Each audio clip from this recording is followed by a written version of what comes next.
সুপ্রভাত সবাইকে। নতুন একটা ব্লগ নিয়ে এলাম। দেখেছো তো পুজো আমার হয়ে গেছে। পুজো দিয়ে ঘরের সমস্ত কাজ করব, তার রান্নার কাজটা আগে সেরে নিই। কলমি শাক ভাজা করব। তেল গরম হয়ে গেছে, 5 ফোড়ন শুকনো লঙ্কা দিয়ে দিলাম। ধৈর্য ধরে তোমরা দেখো। রসুন দিয়েছি, এবার পেঁয়াজ দেব।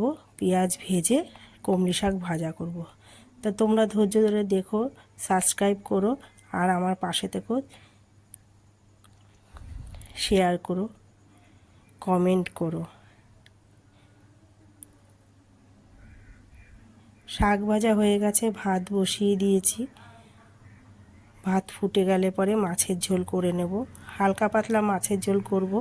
ঘরের নানান কাজ থাকে, সমস্ত কাজটাই আমি করি। এরপরে আমি ফ্রিজটাকে পরিষ্কার করে নেব। বালতিতে জল নিয়ে কি করেছি, জলের মধ্যে একটু খাওয়া সোডা দিয়ে ফ্রিজ পরিষ্কার করেছি। এর মধ্যেই চলে এসেছে পাড়ায় সবজিওয়ালা একজন, ওনার থেকে আমি গাঁঠি কচু, কাঁচা লঙ্কা আর করলা নিয়েছি।